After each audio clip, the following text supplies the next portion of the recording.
నమస్కారం. ప్రస్తుతం మనతో పాటు ప్రముఖ ఆధ్యాత్మికవేత్త, గోల్డ్ మెడలిస్ట్ ఇన్ ఆస్ట్రాలజీ, లలిత ఉపాసకురాలు ఆకెళ్ళ శ్రీలక్ష్మి గారు ఉన్నారు. వారితో మాట్లాడిద్దాం. అమ్మ నమస్తే. అమ్మ నమస్తే అమ్మా. అమ్మ, ఫిబ్రవరి నెలలో ద్వాదశ రాశుల వారికి ఎలా ఉండబోతుంది, అలాగే ఏదైనా గ్రహ మార్పు జరిగే అవకాశం ఉంది అనేసి అంటారా ఈ ద్వాదశ రాశుల వారికి? తప్పకుండా అమ్మ. ఇక్కడ మనకి ఫిబ్రవరి 2024 సంవత్సరం కానీ చూసుకుంటే మనకి ఇక్కడ మొత్తం గ్రహస్థితి కానీ ముందుగా చూసుకుంటే మేషరాశిలో గురువు యొక్క సంచారం అయినా వక్ర గతి వదిలి వక్రత్యాగాన్ని పొందడం అనేది జరిగింది. అలాగే మనకి కన్యారాశిలోకి వచ్చేటప్పటికి కేతువు, అలాగే ఈ మాసంలో మనకి శుక్రుడు, బుధుడు, కుజుడు కూడా మనకి ధనుస్సు రాశిలో ఉండి, అలాగే ఫిబ్రవరి 6న కుజుడు యొక్క మార్పు, తర్వాత బుధుడు 2 నుంచి 20వ తారీఖు వరకు కూడా, అంటే 2వ తారీఖు మార్పు చెంది మకరంలోకి, 2 నుంచి 20 వరకు ఈయన మకరంలో ఉండి తర్వాత కుంభంలోకి మార్పు చెందడం అనేది జరుగుతుంది. శుక్రుడు కూడా 12వ తారీఖున మనకి ఈయన మకర రాశిలోకి ఈయన ప్రవేశము, అలాగే ఫిబ్రవరి 14వ తారీఖున మనకి రవి కూడా మకరంలోంచి కుంభంలోకి ఈయన కూడా మార్పు చెందడం అనేది, అంటే అక్కడ శనితో కలిసి ఉంటాడనమాట ఈ ఫిబ్రవరి 14 నుంచి. మొత్తం మీద ఈ మెయిన్ గ్రహాలు కానీ చూసుకుంటే, అలాగే రాహు కూడా మనకు వచ్చేటప్పటికి మీనరాశిలో సంచారం అనేది జరుగుతుంది. కాబట్టి ఈ గ్రహాల సంచారాన్ని అనుసరించి మనకి ద్వాదశ రాశుల వారికి శుభాశుభ ఫలితాలు ఎలా ఉంటాయి అని, అంటే ఎలా అంటే ప్రతి విషయంలోనూ తెలుసుకోవచ్చు. మనకి వృత్తి, ఉద్యోగం, వ్యాపారం, వివాహము, విద్యార్థులు, ఆర్థిక పరిస్థితి, కుటుంబము, ఇవన్నీ కూడా మనం ఈ ద్వాదశ రాశుల వాళ్ళకి ఇప్పుడు చెప్పుకుందాం. అమ్మ, ఫిబ్రవరి నెలలో ధనుసు రాశి వారికి ఎలా ఉండబోతుందో తెలియజేయండి అమ్మ. ధనుసు రాశి వారికి వచ్చేటప్పటికి ఈ రాశాధిపతి వచ్చి గురువు. ధనుసు రాశిలోకి మూల 4 పాదాలు, అలాగే పూర్వాషాఢ 4 పాదాలు, ఉత్తరాషాఢ 1వ పాదము వచ్చి మనకి ధనుసు రాశిలోకి వస్తాయి. ధనుసు రాశికి రాశాధిపతి అయిన గురువు, అంటే రాశ్య చతుర్థాధిపతి అయిన గురువు వచ్చి పంచమ స్థానంలో ఉండడం, మళ్ళీ వీళ్ళ రాశినియే చూడడం. కాబట్టి కంపల్సరీగా ఈ యొక్క వక్రత్యాగం ఏదైతే ఉందో అది అయిపోయింది కాబట్టి రుజుమార్గాన్ని ప్రయాణం చేస్తున్నాడు. వీళ్ళకి ధనుసు రాశి వాళ్ళకి ఈ మాసంలో చాలా అనుకూలమైన పరిస్థితులు ఎక్కువగా గోచరిస్తున్నాయి. ఎలా అంటే వీళ్ళకి గ్రోత్ అనేది ఎక్కువగా ఉంటుంది. అంటే ఏదైనా ఒక పని చేస్తున్నప్పుడు, లేదా ఆల్రెడీ ఒక పని మొదలుపెట్టినప్పుడు అది మధ్యలో ఆటంకమైంది, మళ్ళీ తిరిగి మొదలుపెట్టినప్పుడు నెమ్మదిగా దాంట్లో మీకు వృద్ధి అనేది కనబడుతుంది.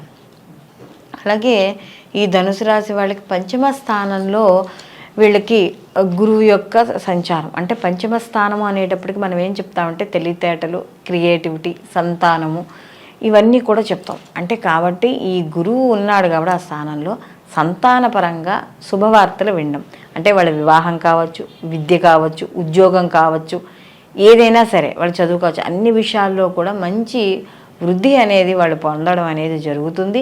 వాళ్ళ విషయాల్లో కూడా వీళ్ళు శుభవార్తలు వింటారు. అలాగే సంతానం లేని వాళ్ళు కూడా ఎవరైనా ఈ ఐవీఎఫ్లో చేయించుకుంటున్నారో వాళ్ళందరికీ కూడా అనుకూలంగా ఉండి అవి సక్సెస్ అవ్వడం కూడా ఇక్కడ జరుగుతుంది.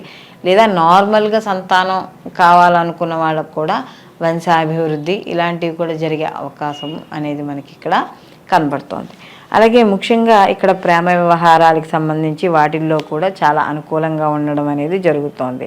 అలాగే ఇంకా విద్యార్థులకు వచ్చేటప్పటికి విద్యార్థులకి విదేశీ విద్య, దూర విద్య, లేకపోతే వాళ్ళకి నచ్చిన కోర్సుల్లో జాయిన్ అవ్వడం, ఇలాంటి వాళ్ళకి ముఖ్యంగా ఉపాధ్యాయ వృత్తిలో ఉన్న వాళ్ళకి వీళ్ళందరికీ కూడా అనుకూలంగా ఉండడం అనేది జరుగుతుందమ్మా.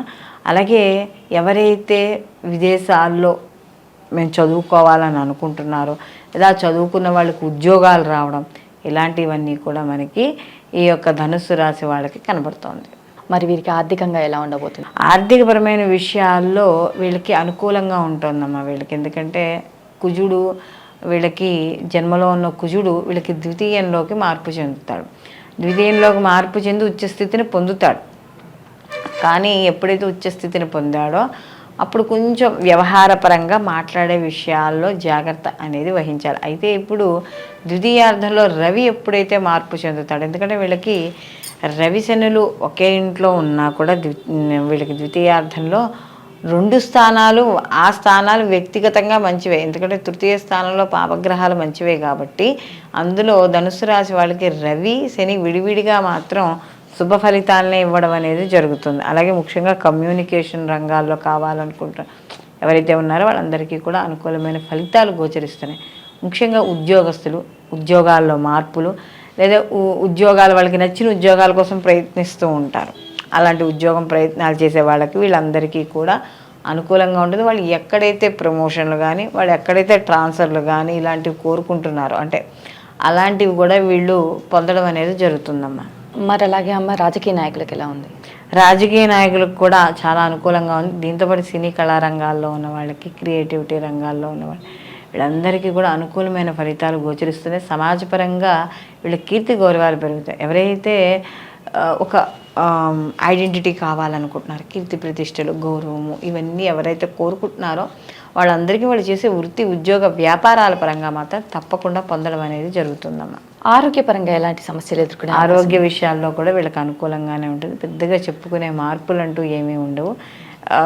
కాస్త కొంచెం అంటే ఏదైనా వయసు వల్ల వచ్చే వాళ్ళ ఇబ్బందులు తప్ప అంతకన్నా పెద్దగా వీళ్ళని ఇబ్బంది పెట్టే విషయాలంటూ వీళ్ళకి ఏమీ ఉండవమ్మా. అమ్మ కోర్టు సమస్యల నుంచి బయటపడతారంటారా? ఈ మాసంలో కాస్త వీళ్ళకి కొంత ఊరట అనేది లభిస్తుంది తప్పకుండా.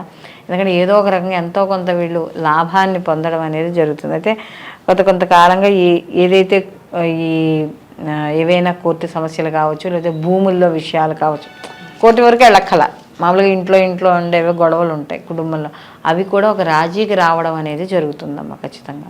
మరి వివాహ ప్రయత్నాలు చేసేవారికి ఎలా? వివాహం చేసుకునే వాళ్ళకి కూడా ఇంట్లో శుభ కార్యక్రమాలు జరుగుతాయి. వివాహం కాని స్త్రీ పురుషులు ఎవరైతే ఉన్నారో వాళ్ళకు కూడా వివాహం అవుతుంది. నిరుద్యోగులు ఎవరైతే ఉన్నారో నిరుద్యోగులకు కూడా ఉద్యోగ భృతి లేదా ఉద్యోగాలు ఇలాంటివి కూడా పొందే అవకాశం అనేది కనబడుతోంది.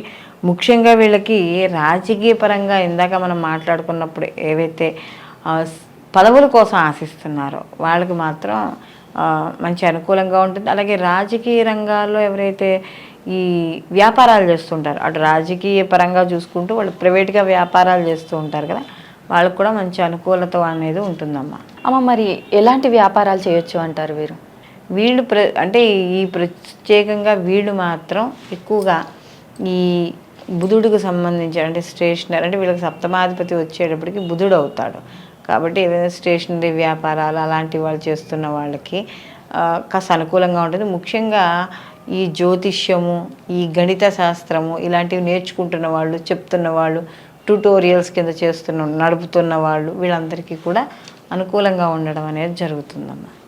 వీళ్ళు దీంతోపాటు ఎవరైనా విదేశాల్లో స్థిరత్వం కోరుకునే వాళ్ళు ఉంటారు. విదేశాల్లో స్థిరత్వం అంటే గ్రీన్ కార్డు రావాలి, ఇలా విదేశాల్లో స్థిరత్వం కోరుకున్న వాళ్ళకి స్థిరత్వం వస్తుంది. అలాగే ఇక్కడి నుంచి విదేశాలు వెళ్ళాలనుకున్న వాళ్ళకి అనుకూలంగా ఉంటుంది. ముఖ్యంగా అక్కడ ప్రాపర్టీ కొనాలనే విషయాల్లో వాటిలో ఏవైతే చూస్తున్నారో వాటిలో మంచి అనుకూలత ఉంటుంది. అలాగే విదేశీయుల్లో ఆస్తులు కానీ లేదా విదేశాలకు సంబంధించిన సొమ్మును కానీ వీళ్ళు పొందడం అనేది మాత్రం ఈ రాశి వాళ్ళకి ఖచ్చితంగా జరుగుతుందమ్మా. అమ్మ పెట్టుబడుల విషయంలో ఎలాంటి వాటికి పెట్టుబడులు పెట్టచ్చు అంటే ఇన్వెస్ట్మెంట్ విషయాల్లో అంటే ఇప్పుడు ఏమైనా షేర్స్ ఇలాంటివి చేస్తూ ఉంటారు కదా, ఇలాంటి వాళ్ళకి కాస్త అనుకూలంగా ఉండడం అనేది జరుగుతుంది. అందులో ముఖ్యంగా ఇప్పుడు గురువు యొక్క మార్పు, కుజుడు యొక్క మార్పు ఇవన్నీ జరుగుతున్నాయి కాబట్టి ఉచ్చ స్థితిలో మార్పు, రవి మార్పు జరుగుతూ ఉంది కాబట్టి ప్రథమార్థం అంతా కూడా అనుకూలంగానే ఉంటుంది, ఇబ్బంది లేదు. ద్వితీయార్థానికి వెళ్ళినప్పుడు మాత్రం కాస్త ఆలోచించి పెట్టుబడులు పెట్టడం అనేది మంచిది. అలాగే అమ్మ మరి ఈ ధనుసు రాశి వారు ఎలాంటి పరిహారాలు చేసుకోవాలి అంటారు? ధనుసు రాశి వాళ్ళు వచ్చేటప్పుడు కూడా ప్రతిరోజు కూడా వీళ్ళు స్నానం చేసే నీటిలో ఒక చిటికెడు పసుపు వేసుకుని రోజు స్నానం చేయడం, మాకైనా ఆడిన చిటికెడే ఎక్కువగా స్నానం చేయడం. అలాగే పసుపచ్చ పూలతో అనఘాసహిత దత్తాత్రేయ స్వామిని ఆరాధన చేయడం. ఇవి మేము ఇంతసేపు కూర్చొని పూజలు చేయలేము అనుకునే వాళ్ళు కనీసం ఒక అష్టోత్తర నామాన్ని అంటే దత్తాత్రేయ అష్టోత్తర నామాన్ని లేదా గురుచరిత్ర పారాయణ ఇలాంటివి ఏవి చేసినా కూడా శుభ ఫలితాలను పొందడం అనేది జరుగుతుందమ్మా. అలాగే అమ్మ ధనుసు రాశి వారికి ఫిబ్రవరి నెలలో ఎలా ఉండబోతుంది, అలాగే వీరు చేసుకోవాల్సిన పరిహారాలు ఏంటి, దత్తాత్రేయ స్వామిని ఎలా ఆరాధించాలి అనేసి చాలా చక్కగా వివరించారమ్మా. ధన్యవాదాలు. నమస్తే.